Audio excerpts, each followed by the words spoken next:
Hey, everybody. It's good to be back. I'm excited for this week's chapter because this piece is my favorite section of the Just Do It mindset and the power of mindset. This week, I'm going to be discussing discipline. Um, Discipline's my favorite for a multitude of reasons, but let's go ahead and dive in and you'll hear why. So, I want to start by saying this to go off of last week's topic of motivation. Motivation's great, and motivation can get you started, but discipline is what keeps you going. We all love that initial spark of motivation. You watch a hype video, you read a quote, hear a speech, and for a moment you feel unstoppable. We've all been there, right? But then what happens? Life happens. You get tired, you get busy, you just don't feel like it, and this is where most people stop. Not because they're not capable, but because they rely too much on fleeting motivation. That's why today we're not going to talk about hype. We're talking about discipline. And discipline is really the foundation of it all. Discipline is the most important trait for success. More important than talent, way more important than motivation. Because true success comes from doing things even when you don't feel like doing them. It's easy to do the work when you're excited. It's harder, much harder, when you're tired, stressed, or unmotivated. But that's exactly when it matters the most. Discipline means showing up anyway. Not perfectly, but consistently. And it's not about crushing it every single day. It's about building a track record of showing up consistently. One idea that really stuck with me from David Goggins. Many of you probably know who he is by now.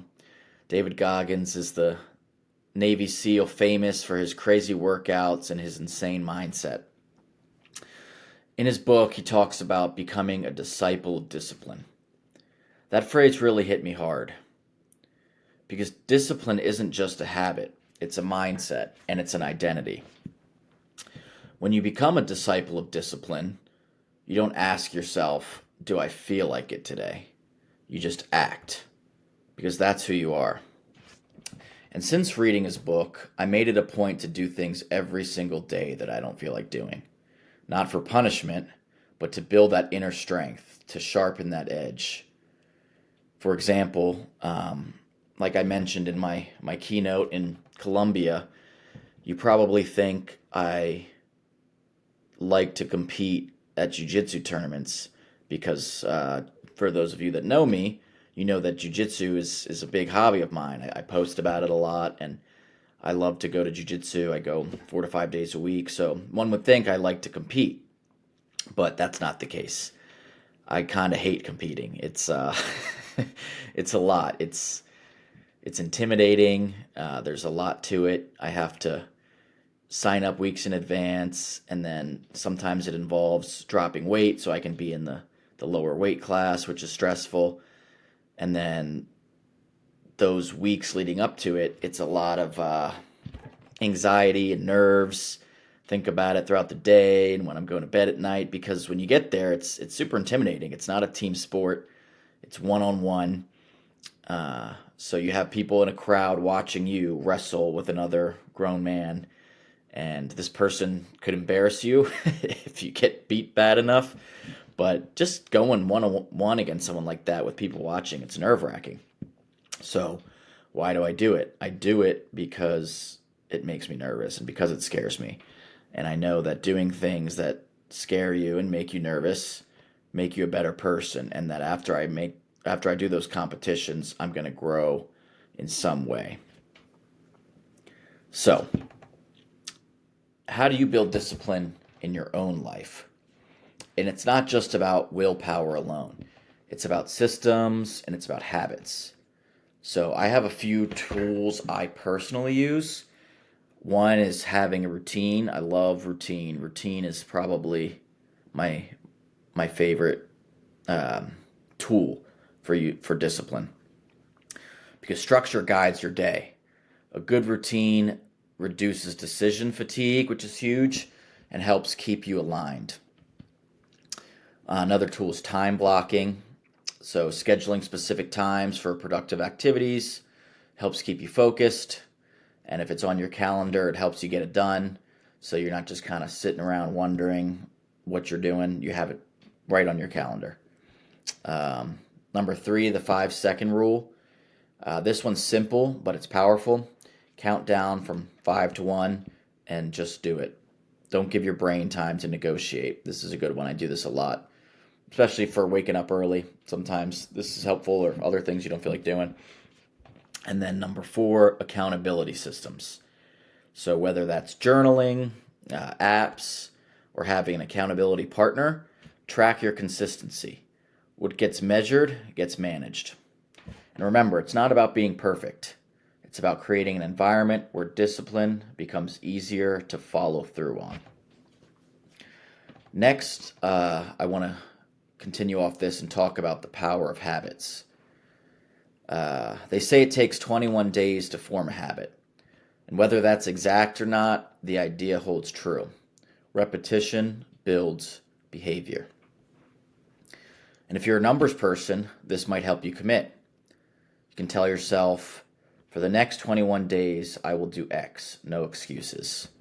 And that could be working out, waking up early, reading 10 pages per day, whatever aligns with your goals. Small actions, repeated daily, build identity. And that identity reinforces discipline. So why don't you try this? Pick something you've been looking to do. Maybe it's making calls, a certain amount, whatever that number is, and commit to it for 21 days and see if it helps build that habit into your daily disciplines. Okay, next, I want to discuss the compound effect, because I think it's crucial, and everyone should read this book and know about the compound effect. It changed my life. It changed my perspective on life and how small actions could lead to big results. And the book, The Compound Effect, is written by Darren Hardy. It's an easy read. It's great. And the core principle is this: small, consistent actions, when repeated over time, lead to massive results. And before reading this book, I never thought much about the small stuff. I used to think things like, it's just one day of slacking off. What does that matter in the grand scheme of things, right? But this book made me realize something powerful. Those small decisions, like skipping a workout, eating junk food, hitting the snooze button on your alarm, they don't seem like a big deal in the moment, but they compound. And just like saving $1 a day adds up to real money, those small daily choices add up to real results or real regrets, because the compound effect applies to both positive daily actions that lead to positive decisions and negative actions that compound and lead to negative results.